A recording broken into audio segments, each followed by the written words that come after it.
Hi, good morning. Ladies and gentlemen, hi. I'm Marcello Palazzi. I'm going to moderate this session with Rick Alexander, who is going to share with us his knowledge and his experience of the Benefit Corporation. So I'm just going to kick it off for a few minutes, give a little introduction. So basically, B Corps are a movement to, as we say in the program here, the responsible revolution, the movement of companies that measure their success by impact. There are 2,302, I think, B Corps in the world. See if I can show here some of the logos of some well-known companies, some of the subsidiaries of Danone, Ben & Jerry, Patagonia, and a lot of young companies, new companies. The average age of B Corps is quite young, 5, 6, 10 years old, in more than 50 countries. And it's a certification system plus, so companies have to go through an impact assessment to basically monitor over 200 indicators, so it's quite a challenging process. And started 10 years ago from the United States, but with the European heritage, i.e. the US at the time was looking at Global Reporting Initiative and other reporting standards that would allow us to shift away from the shareholders' primacy, the paradigm of profit above everything, towards a more stakeholder primacy, which was something that I think we knew in Europe already, 20, 30 years ago. So some faces. It's all about people at the end. Companies don't decide, people decide. So here you have some from Yvonne Chouinard of Patagonia, Emmanuel Faber of Danone, Elizabeth Laville, Utopie, Al Gore, Generation Investment Management. These are all people who run B Corps. To show you there is a wide acceptance all around the world. Some of the stories, I'm not going to go into details, but it's interesting to see a lot of young companies like Fairphone, which is fair traded mobile phones, slave-free chocolate, Tony Chocolonely, Solaris, it's a magnifying solar panel company, Roshan, which is probably the second largest company in Afghanistan, B Corp for now 3 or 4 years, Pukka Herbs bought by Unilever. So this is just a mix of, to show you the different sectors, different industries where companies are. This is, for me, the kind of the essential slide, and I'm going to just show you this for a moment. Basically, what we are saying is that impact is a new measure of success. And, like investors now usually talk about risk and return, and now they're adding impact. So impact investors are adding impact to the risk and return measurement. And what we say is that just these 3 Bs, business, brand, and book value. Because basically, if you really go through the impact assessment and you look at your company as a vehicle, a tool for positive change, you actually receive business benefits and brand benefits and book benefits. The value of your company can grow. Even look at questions of risk and reputation. Many investors now know that minimizing risk is a way to increase your future performance. And so basically, when you go through the discipline of becoming a B Corp, you have to go through this process of good governance, ethics, risk minimization, etc., which adds actually value to your company. So this is really business logic behind becoming a B Corp. We had sessions yesterday about B Corps. There'll be more conversation going on in the next few days. What happened about 5 years into this process is that some lawyers got interested in, can we actually embed all these principles into legislation? So in the United States, I think about 5 or 6 years ago, the first lawyers created a benefit corporation by law, which is now being accepted in 33 states. And last year also was passed in Italy. And there are 5 or 6 countries, Australia, Argentina, Taiwan, Colombia, Peru, actually in discussion in their parliaments, various stages about benefit corporation being passed in those countries. So we see we have a 2-track. One track is you certify as a B Corp. The second track is you become by law a benefit corporation. And so there's a lot of momentum, because this is basically the heart of the capitalist system, is creating a legal, or more than one legal form, that actually allows us to pursue multiple objectives. So not only profit, but social impact and environmental progress, as well as all kinds of cultural things like diversity and women empowerment, etc. So it's how do we do that in a way that is more embedded in the legislation. So this is where I leave it to Rick. Rick is going to make a presentation and show you what he has learned over the years. And then after Rick's presentation, we open up and we have a dialogue with all of you. So thank you, Rick. Merci beaucoup. Et la parole est à vous. Thanks, Marcello. Let's see if I can get my slides up here. Merci, Marcello. Je reprends la parole.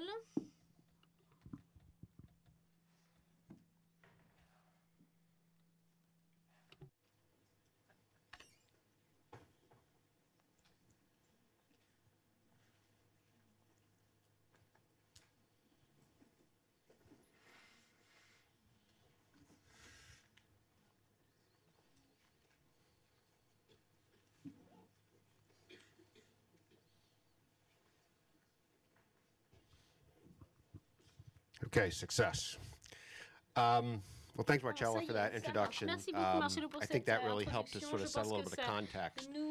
I also wanted to give a little bit of context about this talk versus sort of what we heard yesterday. And I don't know how many of you sat in for a lot of the sessions yesterday, but I found them to be very inspiring. I heard a lot of stories about a lot of people starting businesses that are going to help a lot of people around the world, whether it's bringing clean water or light or making products in a responsible way. It's exactly what we have to see in the world in order to get where we want to get. And so that sort of building from the ground up, I think, is the only way we're going to get there. That said, what I'm going to talk about today is much more top-down and maybe less inspiring and more like a university lecture. So I apologize in advance, and I'm going to ask you to indulge me and try to hang on through this, because I will try at the end to sort of explain why I think it's so important that while we as a movement are building from the bottom up to have a better society, we have to also deal with the headwinds that are sort of fighting what we want to do. And so I want to talk about the capital markets and legal structure and how we need to change that in order to scale all the great things we heard about yesterday. Let me just say a little bit about myself. Rick Alexander. I spent about 25 years practicing law in Delaware, and Delaware is sort of the heart of corporate law in the United States. I'm going to wait for these people to come in, because this is great.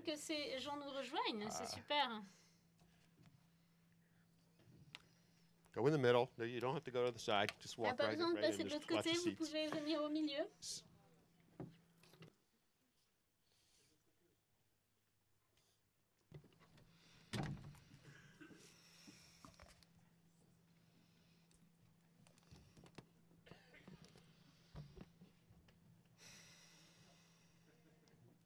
That's a plane, that's not a bus.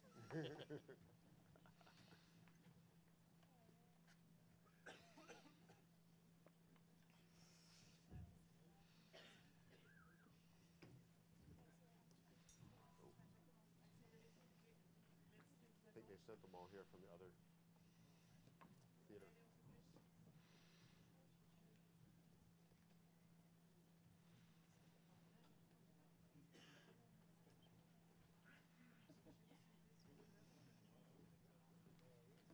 They all missed your presentation. That's enough.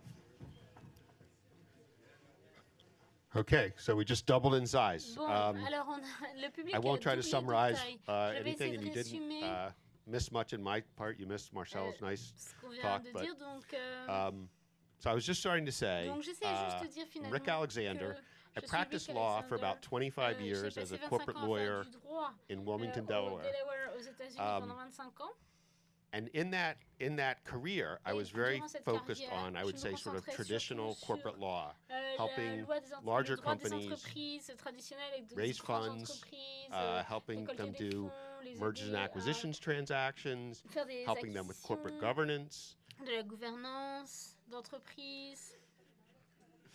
Like that clown car. Oh, come on in. I was very embedded in the system as it is today, with sort of what Marcello referred to as shareholder primacy, sort of the idea that corporations, the main idea of a corporation is to make money, and it's not because I had particularly conservative leanings. I'm probably a traditional, in the U.S. sense, liberal, progressive, want clean environment, want workers to do well, but I always sort of thought of that as something that governments do. That's government's responsibility and business's responsibility is to make money. And sort of the idea of the benefit corporation is to take that on and say, well, no, that's not quite right. The responsibility of business is to make money as well. But that wasn't really the way we traditionally saw it in corporate law.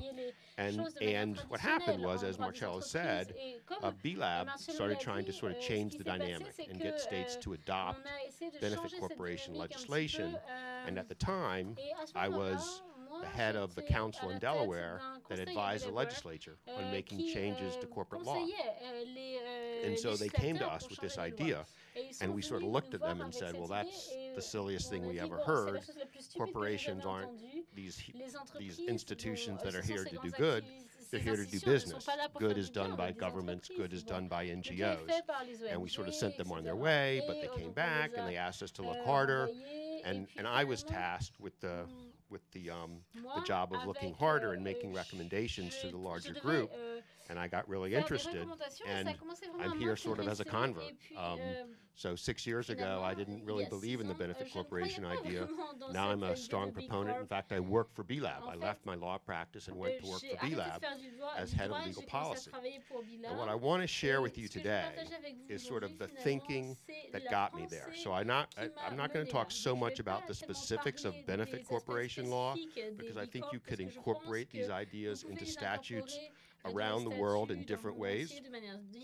What I really want to talk about is the larger idea and why I think this change is so critical. And so you can see what I call the presentation is the misallocation of capital, because although we're talking about corporate laws, what those laws really do is tell us how we're going to allocate our financial capital across the economy. So first let me say capitalism. Despite the subject, I want to say I'm a firm capitalist.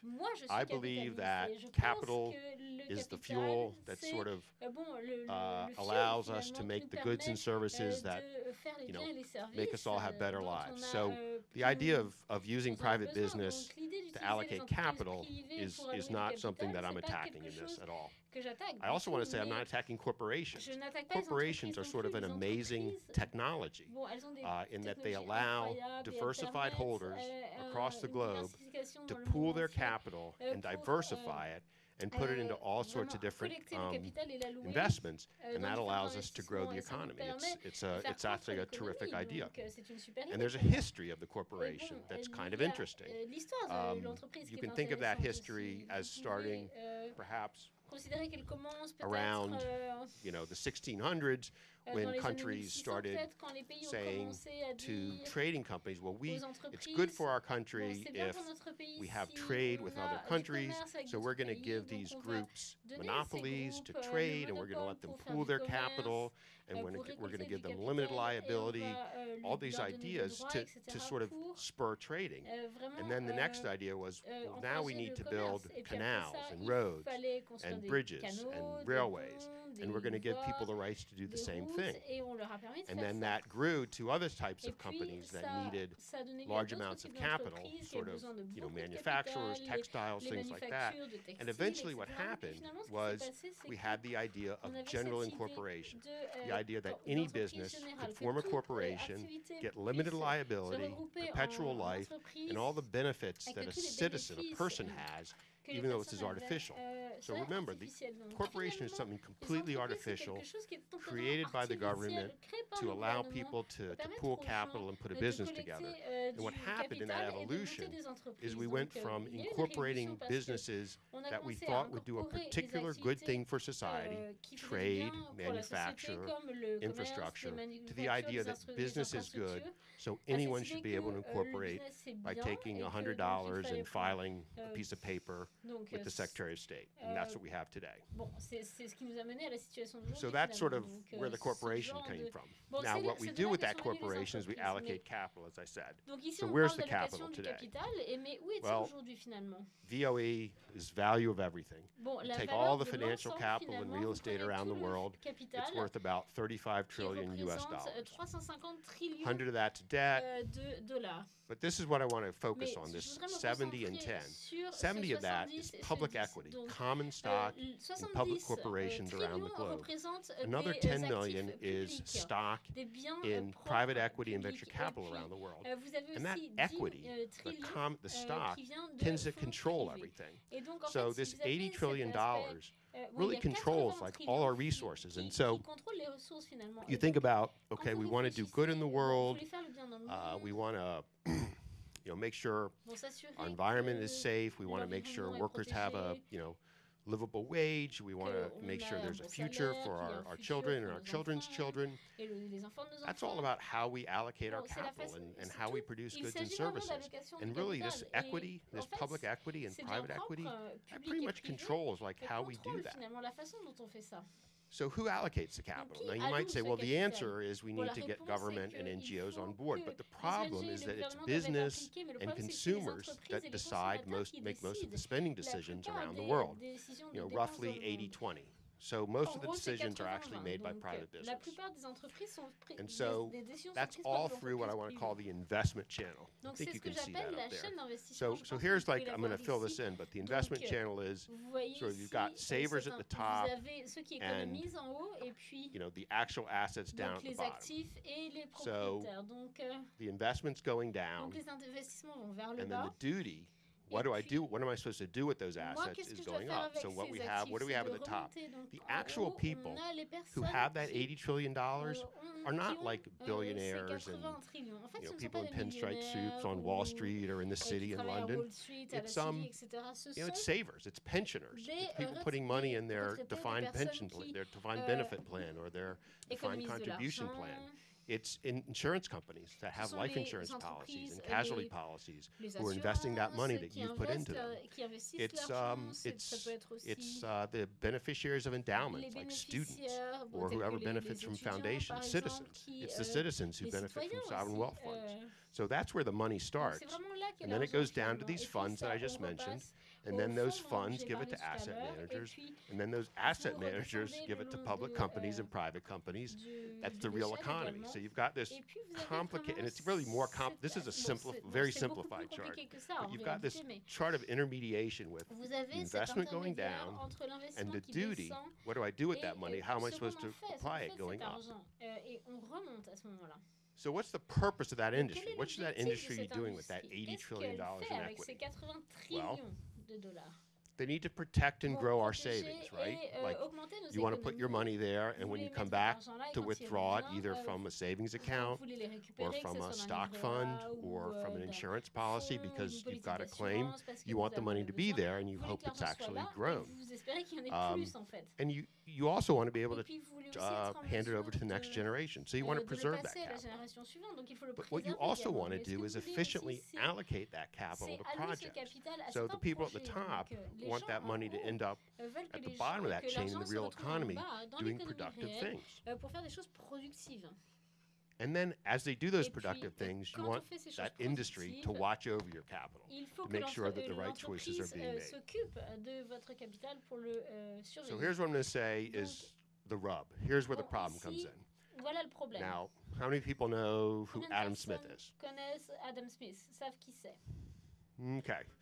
So Adam Smith is this sort of famous economist who people always point to as he's the person who sort of figured out why markets work. And Adam Smith, he was a Scottish economist in the 18th century.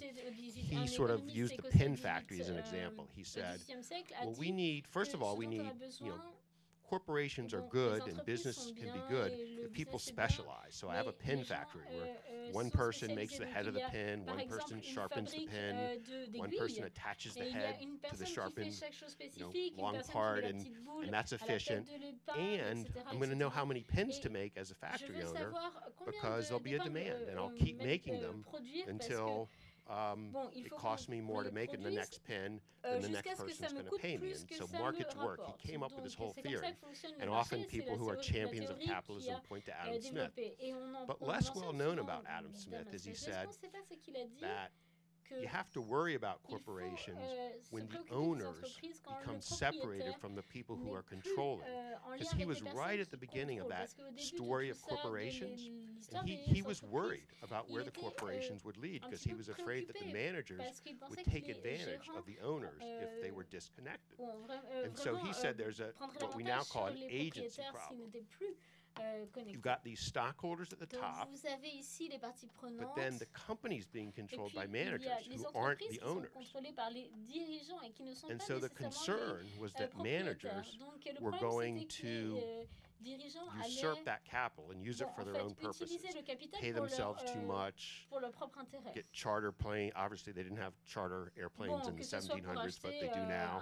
Things like that you read about the way management might abuse their authority. And so what we came up with, and this was sort of, this didn't happen in like a year or a decade. This is a solution that was developed over, I'd say, the last century. And I call it the shareholder primacy solution. It's a syllogism. So the first premise is that management must act for the benefit of shareholders, right? Because management's at the bottom of the chain and their duty goes upwards. And then the second point, this is key. Well, shareholders are interested in a financial return. That's why they're putting their money into the system, because they want to preserve their capital and they want to grow their capital. Therefore, the primacy solution syllogism says the director's duty is to increase the return on stock. That's your job. Anywhere in the chain, if you look up, you're supposed to increase that person's return. So here's the key. What that leads you to conclude is the financial capital, the people putting money down into the system, are indifferent to the strategy of how you maximize the return. They just want a return. That's the theory. So what does this mean? Qu'est-ce que ça signifie finalement? I've got this triangle here where you're investing capital and you want a return.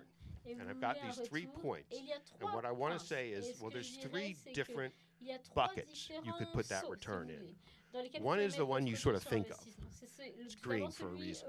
It's like when I do something that's actually productive as a company, and then I allow the shareholders to share in that return. So I create a new clean source of energy. I've created value, I've made the economic pie bigger, and my shareholders are going to share in that return. So that's one way you can satisfy your duty up the chain. But here's another way. Economists have picked up this term phishing now from the digital economy, and they talk about when a company figures out or trains its salespeople to use high-pressure tactics on consumers. Well, that's going to increase return for the shareholders because the company's going to make more money, but you haven't really created value in the economy. You've just rearranged the decks on the Titanic, if you will. You've taken some money from consumers and put it in the shareholders' pockets, but you haven't really made anything valuable. So that's not so good as creating real value. But the third point, here's the real problem. Another way to make money is actually to create negative value in the world. You can engage in negative-sum strategies by, for example, using dirty fuel or using exploitative worker practices and make money. And this is why the capital system that we're involved in today, I call it fundamentally dishonest, because you can look at that company's balance sheet and it shows a positive return because there was a profit earned by the company. But if you looked at everything the company did, you'd have to look at the negative externalities it created. And if you added those all together, the company would have a negative return. So because we focus on capital, because of that syllogism a couple slides earlier, you end up with a fundamentally dishonest system that's not really accounting for the effects that these corporations are having in the world. And I call this the primacy trap. J'appelle ça So the le negative piège sum de la strategy primauté. satisfies your Donc, up-the-channel c'est une duty stratégie to qui produce value for shareholders. satisfait le fait de créer de la valeur pour And the problem les is that actionnaires, mais le modern problème, investing c'est que theory, we call it les modern théories portfolio theory, modernes d'investissement amplifies this problem. amplifient ce Because problème modern finalement, portfolio parce que theory says, cette théorie well, dit what que investment professionals are les supposed to do professionnels de is l'investissement, maximize ce qu'ils doivent faire, return c'est by maximiser minimizing le risk. retour en And the minimisant way you les do risques. Et la that façon de faire is ça, to finalement, diversify c'est your de investments, diversifier les and then investissements, because et puis, that'll lower your bon, risk, ça va faire but, baisser les but keep risques, your return et high. puis And then to see how you're doing as an investment professional, you compare your returns to the returns of a like basket of securities. And as long as you're meeting or beating the market, then you're considered successful. So managers seek to beat the market. And then here's another point that's really critical. Managers under modern portfolio theory, that's the people who are managing that $350 trillion of capital, treat the performance of the market as an entirety as exogenous, as like not related to what they're doing. They just say, we're in this market, we need to meet it or beat it. But they don't feel that they have any responsibility for how the market performs. But here's the problem. The source of returns for investors is the market. Beta, that's the market return, and alpha, that's the return that is special to a basket of stock or to a stock itself. Most return is just the market. So if you have a defined contribution plan, you're probably in index funds, or if you're not in index funds, you're probably in mutual funds and you're pretty much diversified. Most of the value you're going to have in 20 years, if you leave it there, is from how the market does, not from stocks that your particular manager picks. That's what this is telling you. So let me just give you a little illustration. Here's Ms. Jones. She has her defined contribution plan. She's got insurance. She has a son who's going to in college, and that college has an endowment. Her husband has a defined benefit plan. And you can see that, those plans and insurance policies have their own managers, and they end up investing in all these companies, right? So that's what it looks like. They don't care if one company does better than the other. They need the rising tide to lift all their boats. So that's what the real world looks like. So the lesson I take from this is that modern portfolio theory is wrong. Investor activity, both capital allocation, what companies are invested in, and stewardship, how you vote the shares in those companies, determines market performance. So if companies are, being irresponsible about their carbon budgets, investment managers have the ability to do something about that. They can bring, in the US, in the UK, they can bring resolutions telling the directors to do a better job on carbon performance. And if they were doing that, that might not help any individual company, because the company can't sort of, graze the commons and take advantage of the fact that there's no price on carbon in the jurisdiction they're operating. But even though that company wouldn't get a better return by taking advantage of the market would do better in the long run, because obviously if we keep below 2-degree rise or 1.5 degree rise, some people would say, we're all going to do better because we will have mitigated the risks of global warming. So that's why investors should actually be focusing on the system. So what investors really need is responsible corporate citizens pursuing sustainable long-term strategies, not trying to graze the commons and find individual advantage. And so don't take my word for it. This is from a report, I think it was issued maybe 2 weeks ago by Aviva Insurance in London, and they say the primary failure of capital markets in relation to sustainable development is one of misallocation of capital.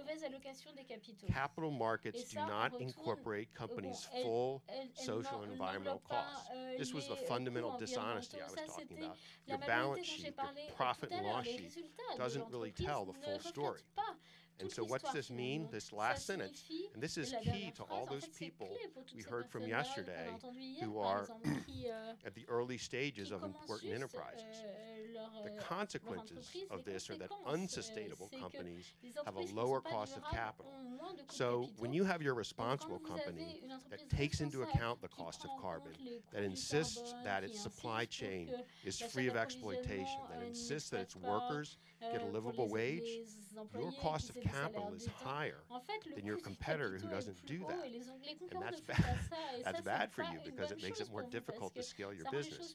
So this is where top-down meets bottom-up, and it's important, whatever size your business is, to be concerned about this problem. And this is where we get to the benefit corporation and how it's the way we've solved this issue in the U.S. Et on a vu ça aux États-Unis en particulier. So the benefit corporation is something that in 35 states in the U.S. and Italy we've used to address this paradigm. It allows you to authentically govern your corporation with sustainability principles. There's three key elements. Il y a trois éléments clés. So first is you expand your purpose. And you say, this company is affirmatively here to do more than deliver a profit. And when I say more, lots of companies do well by doing good and say we have a purpose of treating our workers well and we have a purpose of addressing environmental issues, but those aren't primary purposes. Those are ways to get to a profit. With a benefit corporation, the environmental case, the societal case is as strong as the financial return case. They're of equal importance. So you've got this expanded purpose. You've got expanded accountability. Usually in our capital markets, whether it's because of the legal system or because of the capital market system, the primary duty of directors is viewed as shareholder return. In a benefit corporation, that's not the case. You also, as a director, have to consider the interests of all your stakeholders, and again, not simply as a subordinate way to get value to your shareholders, but as an end in itself. And finally, you need to be transparent. You have to report to your shareholders not just on financial issues, but also on sustainability issues. Currently, the law and markets erode sustainability. So as you grow and scale your business and go into capital markets, whether it's venture capital markets, private equity markets, or the public markets, it erodes your purpose. So even if you have a mission, it begins to be eroded. Because one thing, you get into the system where your ultimate goal, however well you try to act, your ultimate goal is the creation of value for shareholders. And whenever there's an exit transaction, this is, you see this in spades. No one ever sells their company to the second highest bidder because the second highest bidder is more responsible. That is how it should work, though. And the benefit corporation allows you to choose that second highest bidder because they're more responsible. And this actually allows business strategies that involve a commitment to stakeholders to not be compromised if you can have a benefit corporation, because in the regular current version, those strategies are compromised because everybody knows the corporation will defect from other values if it's going to maximize value for shareholders. So the benefit corporation is a tool to address these things. It expands your purpose. It expands what we call the business judgment rule in corporate law, and that's just the idea that directors have lots of discretion, and this expands their discretion so that they can consider stakeholder interests as primary interests. It gives liability. This is important. This is, in some jurisdictions, this is why you need a statute, because even if you felt comfortable that you had the ability to expand your purpose, you might be concerned in some jurisdictions that if you did so, it would lead, especially in the public markets, to a lot of litigation, because people would try to solve the question of whether you were favoring the environment over workers, over shareholders, over something else, people might be afraid that that would get solved in court, and that makes it very hard to run a business. And so what the benefit corporation statutes do is they protect directors from liability and give them discretion to make these choices. It also gives you flexibility in change of control situations, as I mentioned before. So you don't have to always pick the highest bidder if that's an irresponsible choice from a sustainability perspective. Now you might say, well, that seems naive because these big companies are never going to get there because their shareholders are just going to force them to always be in shareholder value maximization mode. But I think there's hope. First of all, many companies actually thrive by integrating sustainability into their operations. They may be consumer-facing, and that may help sell their product. They may see this as a way to mitigate risk. So over the long term, they can create more value. And under conventional corporation governance, that sustainable performance is always contingent on the narrow concepts of fiduciary duty. So people know that there's a risk that you're going to defect. And benefit corporation governance is a way to signal that you are really and truly fully integrating sustainable performance into your purpose. Dans la mission de votre société. Et ceci permet la création d'une richesse dans un système stable. Voilà pourquoi c'est une sorte d'échelle pour passer de la primauté de l'actionnaire à la création du bénéfice à travers la palette du portefeuille que vous avez, parce que c'est une manière d'obtenir une possibilité de performance et aussi où les investisseurs pensent de créer un système stable et donc vous serez en mesure d'arriver à un stade où la société dira « Moi, je sacrifie ceci, et ça c'est important, la valeur des actionnaires pour préserver le système en soi, parce qu'à long terme, ceci sera plus bénéfique pour les personnes qui sont en haut de cette échelle d'investissement qui ont investi dans mon affaire. So the takeaway here is that Donc, benefit corporation status can be used to preserve long-term perspective pour préserver les perspectives à long terme in the public markets. Dans les marchés économiques, dans les marchés publics. In the U.S., but in other places too, we're seeing this more and more. Shareholders les actionnaires are putting more pressure. Mettent de plus en plus de pression. Thank you. Ah, merci. Un verre d'eau. Shareholders are putting more pressure on companies to take actually more short-term shortcuts. Justement, sur les entreprises pour qu'elles prennent des raccourcis qui soient plus solides. Et on voit ceci in sort of a lot of hedge fund activity, dans un grand nombre de fonds d'investissement. Les sociétés sort of reputation for responsibility may be forced to make short-term decisions. We've en seen this matière recently de décisions à long with terme. Etsy, On la a B voit Corp, a publicly avec traded B Corp, that was the Etsy, subject of some hedge fund activity. Qui a fait l'objet d'une Whole Foods, activité not a B Corp, en but matière very much known as a Whole Foods responsible aussi, qui est aussi corporation. une société And the responsable. founder, John Et son Mackey of Whole fondateur, Foods, also John founded the Mackey, conscious capitalism qui movement. a fondé They were le recently the subject of hedge mouvement fund activity capitalisme and ultimately were sold qui to a Amazon. été vendu ensuite à Now, I think John Amazon. Mackey would say he was very John happy Mackey with a that dit qu'il sale, était, ça but he n'a would pas, also cette say vente he n'a was pas very beaucoup plu, mais il a dit que unhappy néanmoins, with the whole process that took him n'était pas through très that. content du And in processus fact, à travers lequel il a last passé week pour or 2 arriver à weeks ceci. Il y a ago, environ 2 semaines de at the Be ceci. Inspired Festival in Toronto, J'étais au Be Inspired Festival à B-Lab Toronto. he spoke. Et And ce John monsieur Mackey a parlé, said, et John Mackey and this is a quote, a dit, je boy, cite, oh boy, oh oh mon Dieu, boy, oh do mon I Dieu, wish we had oh been a mon Dieu. benefit corporation. Si seulement on So a été he une benefit thought that corporation, this donc really il a would have pensé helped him que ceci being a l'aurait benefit aidé corporation dealing with the short-term pressures of the pour public markets. essayer disons, de contrer les pressions à court terme du marché And I would also say that now is the actionnaire. time Et je dirais que maintenant, le moment est arrivé. Le moment est bon pour introduire les benefit corporations dans la conversation quotidienne. This is a very US-centric slide. Ça, c'est If you look at the très details, centré, the title itself is true américano-centrique. around the globe. Mais c'est vrai qu'il y a certains Institutions éléments qui around the sont globe, vrais aussi. institutional Les shareholders, institutions, pension les funds, sovereign wealth fonds funds, de pension, insurers have les taken the reins assureurs and are ont much pris more les active rênes de in ce governing mouvement. Ils sont beaucoup plus corporations than they ever actifs have been. dans la gestion des benefit corporations They're qu'ils ne l'étaient using par le that passé. power Ils utilisent to ce diversify pouvoir qu'ils ont boards. pour State diversifier Street, leur the second largest conseil. asset manager in the world, State Street had a qui an initiative a lancé une initiative to put more women on pour boards mettre and they're voting davantage de against femmes aux director commandes against boards that don't have sufficient et diversity on pour their boards. essayer They're justement also de increasing favoriser shareholder ce rights. changement. They Ils are accroissent very aussi les active droits on pay des issues, actionnaires. Ils sont très overpaid actifs CEOs. sur les But less so paiements, les maybe on versements, les environmental honoraires and social, although we're des seeing a window PDG. there.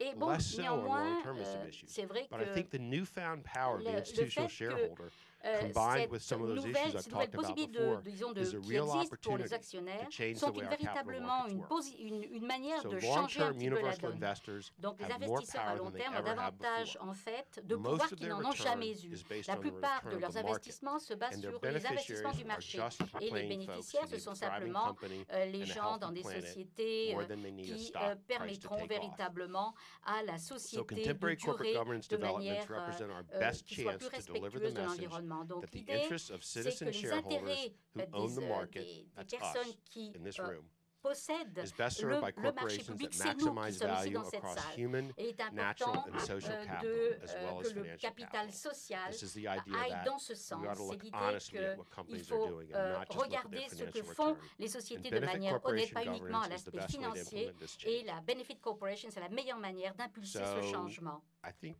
Donc je crois que these slides, just voilà. a couple case studies. Alors, quelques So études these de are a cas, couple voyez donc venture-backed companies in the des U.S. sociétés that qui sont between qui Data ont World du, and Alt du School, capital the two of them à have risque. raised $200 million. Il y en a qui ont pu Those are avoir benefit 200 millions de corporations, so dollars. Ça, c'est une Benefit Corporation, Data World. Donc, on voit que les capitalistes sont prêts à investir. Une société maintenant brésilienne qui a acheté la Body Shop. C'est une Benefit Corporation, mais ils ont changé la gouvernance dans leur charte. Ils veulent exactement fonctionner comme une Benefit Corporation. Les autres noms, ce sont des noms conventionnels qui ont voté pour avoir impulsé un tel changement. Voici large subsidiaries des of large publicly grandes traded companies that filiales have de become benefit sociétés corporations. So Campbell Soup comme has Campbell Plum Soup, par Organics, exemple, a baby food qui maker. a Plum Organics. Danone Wave, that's Danone Danone's entire Wave, North ça c'est American Danone, c'est operations. c'est You know, this leur is filiale a en company that's Amérique worth du Nord. Probably Ça, c'est une over $12 billion société based qui on the vaut amount that environ Danone paid for White Wave. And then 120 which millions they de dollars. incorporated this sub. And Danone Wave is a Danone benefit Wave, corporation. c'est une Benefit Happy Families is a Corporation. subsidiary Happy of Procter & Families Gamble. aussi, c'est de la Lung Biotech Procter is a really Gamble. Lung interesting Biotech, ça aussi, c'est une chose biotech company intéressante. that's C'est developing une very société interesting de biotech technology. qui a une They're the largest sub technologie tout à of fait United fascinante, Therapeutics, another qui sont public un company. dérivé de We Benefit just had an Therapeutics. IPO On this vient year, the de first faire IPO of une a benefit offre company. Laureate une offre Education raised publique d'achat $490 million. pour 490 millions de dollars. I think that, you know, the time Et je is crois now. que maintenant, and honestly, le moment est arrivé. Nous n'avons pas beaucoup de temps à perdre, donc je vais faire une petite pause ici. Rick, thank you. Merci beaucoup, Fantastic. Rick. Wonderful. Merci. C'était Thank you excellent. so much. Merci So beaucoup. great. So I'm going to ask, maintenant, je say vais one thing and then dire simplement you and I, quelques and then mots I et puis open en it up. plus, So, j'ouvrirai le débat. and we have Ralph Turham in the room, Ralph so I want to Turham also est pick là. your brains. But Lui aussi about va 3 dire or 4 quelque weeks chose, mais ago, il y a there 3 was semaines a de survey ceci, il y a done. une It looked étude at qui a about 100 été faite, industries. qui a regardé, It went back and looked étudié at like une centaine profits over the last d'industries. Ils 10 ont regardé years. les They said revenus if qu'ils avaient all these industries had obtenus. actually internalized Ils ont all dit this qu'en cost, fait, if you had done a full cost si on accounting, avait basically the profits would be zero. si on avait So this is the internalisé tous les dishonest thing that you're coûts que saying. ceci I impliquait, think it's really le very profit aurait important égal that à zéro. you're kind of Donc il looking est at the whole important system and de saying, voir le if we système actually dans son internalize all ensemble. these Si on costs, analyse tous les we would coûts not have made all the impliqués, profits that we have made. on n'aurait pas that fait true? les Absolutely. bénéfices que And l'on one aurait pu example I'll faire. just C'est throw vrai, out c'est is tout à fait the vrai. World Bank economist World did the Bank calculation of the Economist actual a cost fait le of a calcul des $2 coûts fast food hamburger. d'un hamburger à 2 dollars. Et le vrai coût de ce hamburger est d'être $200 si on prend en compte la déforestation, les coûts en matière de santé publique pour produire un hamburger. Donc c'est vraiment absolument un sujet absolument fascinant. Donc maintenant j'ouvre le débat à notre public. Est-ce que vous avez une question? Voyons voir un petit peu combien nous avons de questions. 4, 5. Let's start with these. 4, 5. Alors, on va commencer par les premières questions. Essayez d'être succinct et très concret. Commençons par ici. Please. Yeah, the Michael, here. je vous en prie. Thanks. Georges Merci. Courroy, Georges past Courroy, chairman of CFOs. ancien PDG de CFO, vous avez dit au début que tous les investisseurs, tous les actionnaires souhaitent avoir un retour sur investissement.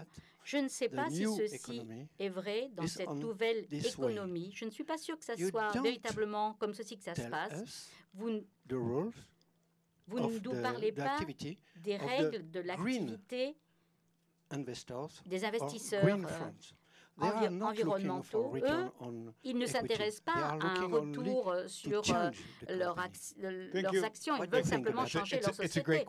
C'est une très bonne question. En fait, les investisseurs qui veulent avoir un retour sur investissement, excusez-moi, j'ai sans doute fait une erreur en m'exprimant. Le fait, c'est que c'est la plupart de l'industrie qui fonctionne encore sur le fondement du principe. Lorsqu'on a des investisseurs qui sont plus, soi-disant, verts, on a d'autres capitaux qui convergent vers eux pour faire en sorte que le capital ait un coût inférieur. Ceci crée une dynamique qui n'est pas facile, où les sociétés, les investisseurs qui essaient de faire ce qui est juste vont dans la bonne direction. Vous aviez une question ici? C'est une observation qui appellera une question. Moi, j'ai transparency, sustainability, and so on. Ça fait 25 ans que je travaille dans la durabilité en fait, il n'y a pas d'entreprise durable dans un monde qui n'est pas durable. Il faut donc faire attention à ne pas sous-optimiser, comme vous l'avez dit, un système qui a des failles immenses. Donc, votre approche a consisté à dire on a des grandes sociétés et maintenant elles sont achetées par ces grandes sociétés internationales. Le problème que j'ai, à mon avis, c'est la manière dont elles vont évoluer. On a parlé, on a environ 7-8 000 sociétés, grandes sociétés internationales, donc, comme vous avez parlé, qui sont actives. Il y en a plus donc, dans cette société qui sont extrêmement actives. Et certaines sont totalement inactives. Et on n'a pas beaucoup de temps. Donc, alors que la Big Corporation sert ce mouvement du bas vers le haut, il faut aussi penser du fait que les choses doivent venir du haut pour que le système change. Et je crois que les gens ont peur de ceci. La plupart des gens qui travaillent dans la durabilité ne parlent pas la langue qu'il faut, ils ne savent pas à qui s'adresser. Donc, ils sont un peu frileux. Et ils ne favorisent pas donc la prise en compte réelle de ceci. Ce n'est pas si complexe que cela. Quatre choses doivent se passer. L'internalisation des affaires extérieures dans le calcul des coûts, une comptabilité qui soit adaptée aux big corporations, que ceci soit traduit aussi dans la tarification effective des choses et aussi l'imposition.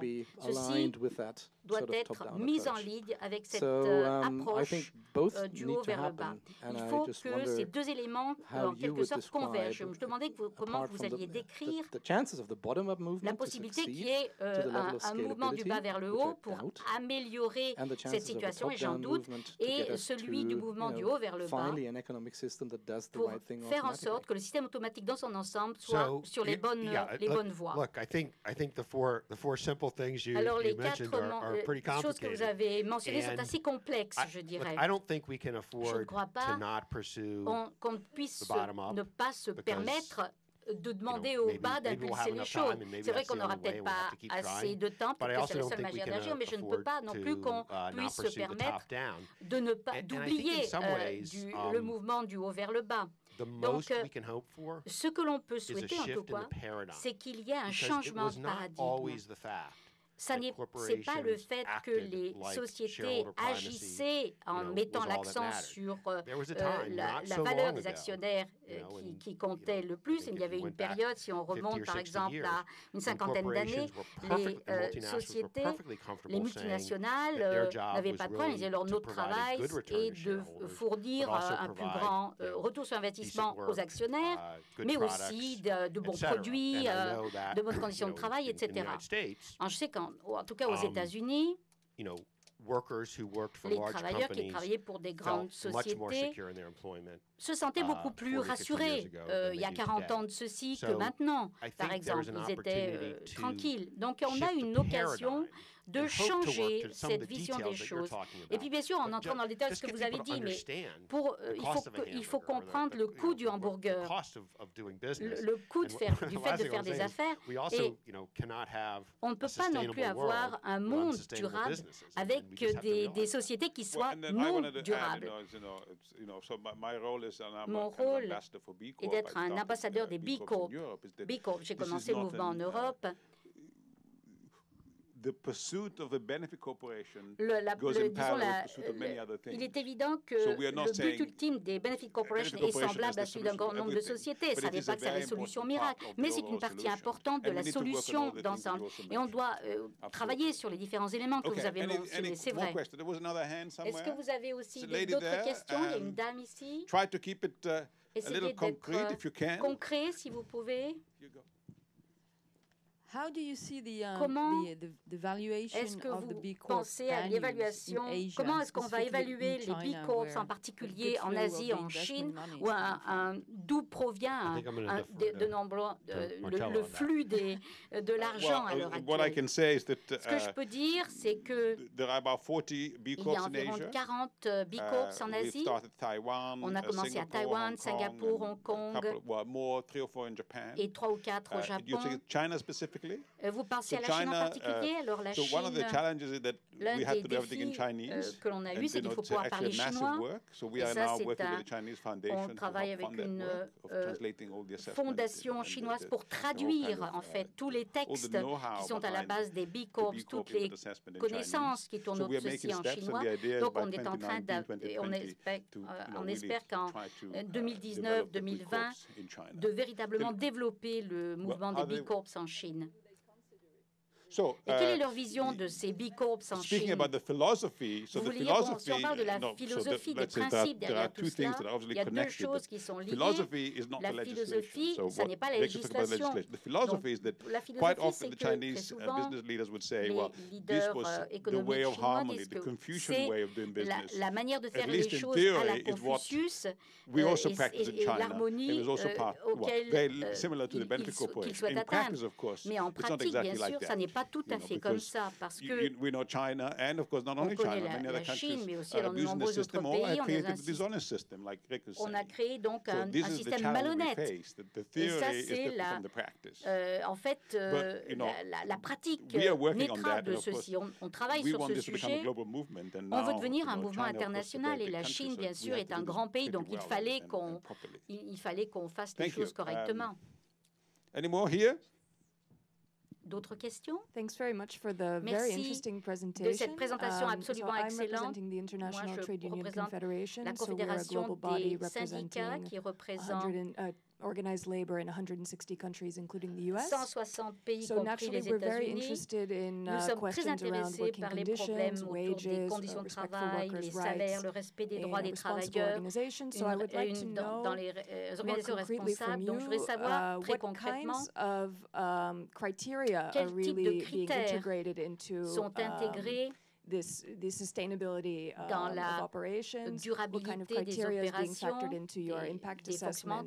Quel type d'évaluation d'impact avez-vous fait en ce qui concerne les conditions de travail, le respect des droits du travail, les négociations collectives? Merci, très bonne question. Alors, si on parle sur l'évaluation du B-Lab,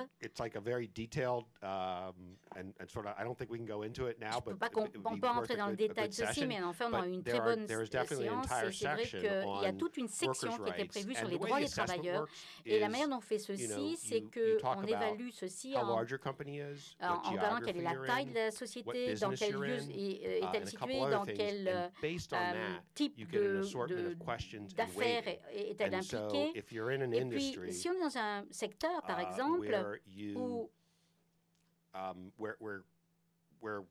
les droits des travailleurs sont importants et il y a des problèmes au niveau de la force du travail, vos questions seront pondérées de manière plus élevée. Si vous êtes, on est maintenant entré dans la version numéro 6 de cette de ces détails. On est en train de voir un petit peu comment véritablement aider dans le domaine des droits des travailleurs temporaires. Ça, c'est quelque chose sur lequel on est en train de travailler en ce moment.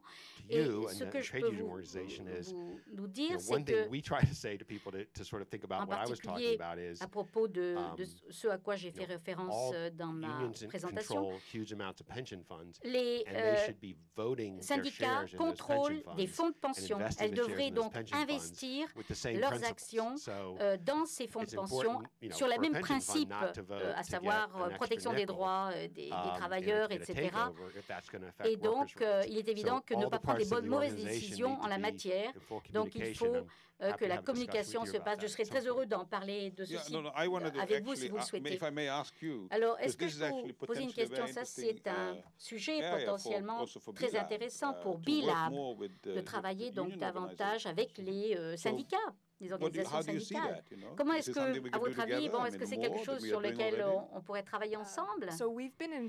Nous, oui, on a participé au processus de certification pour les entreprises durables. Nous sommes une organisation de liaison avec l'ISO. Nous faisons aussi nous avons lancé donc des initiatives en matière de syndicales. Il est important que les organisations des patrons soient aussi impliquées pour véritablement travailler sur les critères pour permettre une bonne application des droits des travailleurs. Si ceci est possible, je serais enchanté de participer à cette élaboration. Nathan Gilbert, B-Lab Europe. So thanks, Marcello, and thank you, Rick. As Marcello said, I'm with B-Lab Europe, so I'm quite intimate with this topic, and also happy to talk to you about what are the metrics that we look at within the impact assessment. But to piggyback on what you just asked, back to Rick, I mean, the impact assessment that we use to certify companies have a lot of different criteria that we look at, and it's the aggregated points that you accumulate from going through this, positive facing impact assessment that allows you to become a certified B Corp.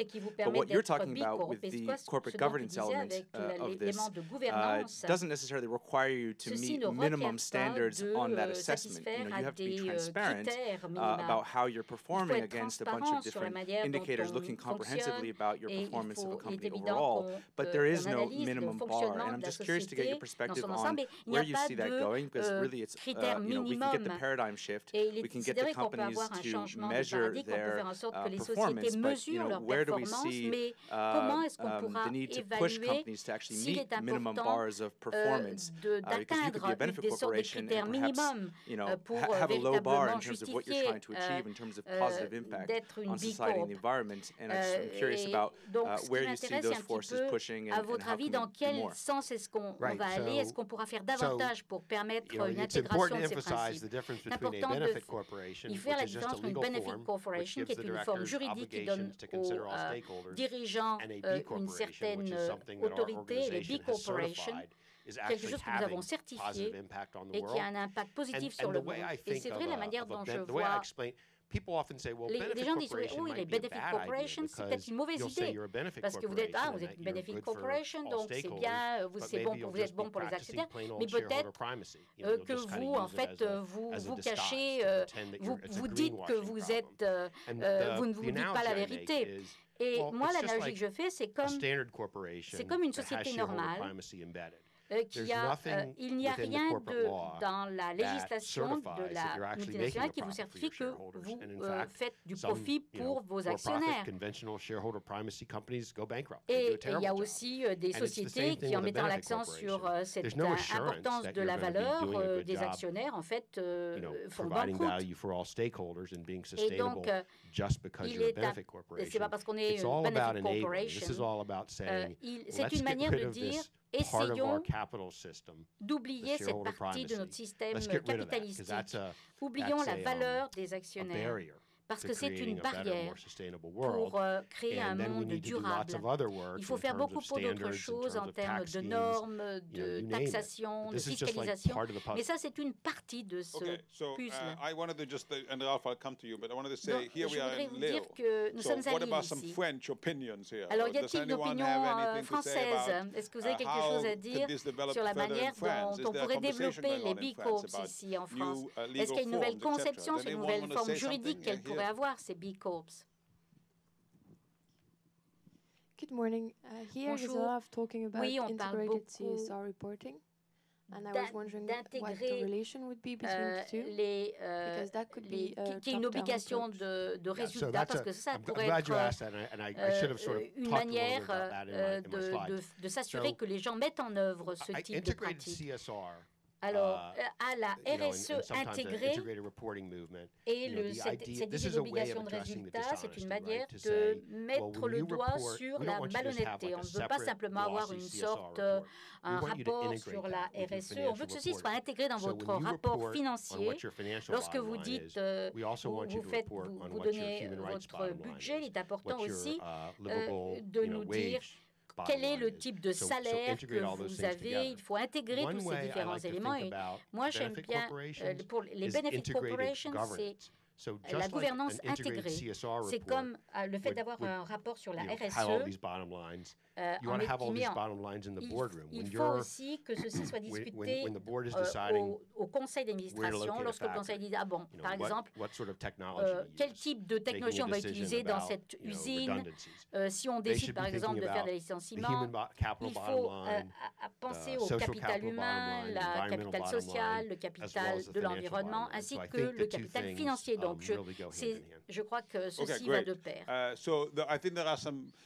Hand here, there are some students and professors here. If anyone wants to ask anything, si vous voulez poser des questions, je vous en prie. Don't be shy. N'hésitez pas. In the meantime, here, there's someone else here. Voilà, il y a une autre question. Thank you. I'd be curious to know your views on where we stand and what are the perspectives of this, I don't know how to call it, this comprehensive way to report or to account for the externalities. Manière de prendre en compte les externalités. Où en est-on pour pouvoir changer le cadre qui est utilisé pour parler donc des résultats économiques d'une société? Il y a donc des gens ici qui pourraient répondre beaucoup mieux que moi en termes de directives européennes. Je crois qu'il y a eu un petit retard en la matière, mais il y a une directive en tout cas qui est ici qui demande que les sociétés, donc les grandes sociétés aient des rapports effectués d'une certaine manière. SCC en Amérique a fait la même tentative. Ça n'est relativement facile de donner en fait le résultat financier, mais c'est plus difficile de parler de, disons, du résultat environnemental d'une société. C'est très difficile de parler de ceci. Est-ce qu'il faut mieux parler d'adaptabilité? Les gens ont des réponses différentes à ces questions. Et bon, moi, ce que je fais, c'est assez facile. Essayons de voir un petit peu quel est le résultat final. Mais comment est-ce qu'on le calcule, ce résultat? Et le fait que ce soit difficile, ça ne veut pas dire qu'on ne doit pas essayer. Je ne sais pas quel est le choix, autrement, bien sûr, si on veut avoir un monde durable pour nos petits-enfants. Je dirais que c'est une des idées qui me vient, qui m'est venu à l'esprit à la suite d'hier, de dire qu'il n'y a pas une pénalité, il n'y a aucune amende. En fait, la voie du profit passe par la Benefit Corporation. Je crois qu'il faut simplement revoir les choses. La perspective a changé. Nous, on fait partie de ce mouvement. Il faut qu'on communique mieux, en fait. C'est fait essentiel. Une courte question. I'll always aim short. I never succeed. But bon, j'arrive jamais à poser des questions. Just also as a response to the last question, also with the European directive in mind, all the reporting regimes, most of them that we have, are still ingrained in the do no harm sphere. Do less bad. And that's what companies do, and then we have ratings and rankings who say who's best in class of those that say that they became less bad in what they do. That's the status. There's a whole movement called Reporting 3.0, which I am the managing director of, around 6,000 people worldwide who rethink reporting, and I'll have a session tomorrow on that, so please come if you want to hear more about that. That is really to move us from do no harm to do good. And there's a whole strategy continuum where sustainability is just in the middle, because there's also regeneration, there is thriving. And the question is, how do we get to a reporting system that includes, a right focus on purpose, a right focus on success measurement in the future, total contribution I mentioned, and to solve that scalability problem. But what you were saying indicates to me something that we also advocate for in reporting 3.0, and that is to shift from shareholders and stakeholders to rights holders, because sustainability has to be proven in the light of thresholds and allocations. What is an organization able to actually take from nature? In a fair share. And that normally doesn't happen, the discussion, because the stakeholders are not rightly informed. We don't have the same eye-level discussion. So every stakeholder as a rights holder has a right to know. And I think with the whole data explosion that we have, we just need to supply stakeholders with the right sort of data and level of data. So just as a comment on shifting expectations and as you mentioned, mindsets. Great, thank you. Do you want to make any comment? And I'm going to, because time is up, so I'm going to, well, first of all, say, do you want to comment on that? Do you have any response? Because I think that, so what I want to say is that, for example, when I read, like I mentioned 3 or 4, maybe 2 months ago, this report looking at 20 years, 100 industries, that basically if you internalize all the costs, there's zero profit. That was quite new to me. So I think we're all learning and getting new data about the reality of what you said, this dishonest system. So we have to keep pushing in that direction, get more and more data. Yeah, no, my only comment is I'm glad to hear that project. I want to learn more about it. So I'm going to close by saying this is a book that Rick has written. This is off the press. Benefit Corporation Law and Governance, Pursuing Profit with Purpose. So Rick is here, you can talk to him, he may have a copy or he may sell you a copy. So thank all of you for being here, for joining the session, and Rick, thank you so much for giving the session. And it's available on Amazon Europe.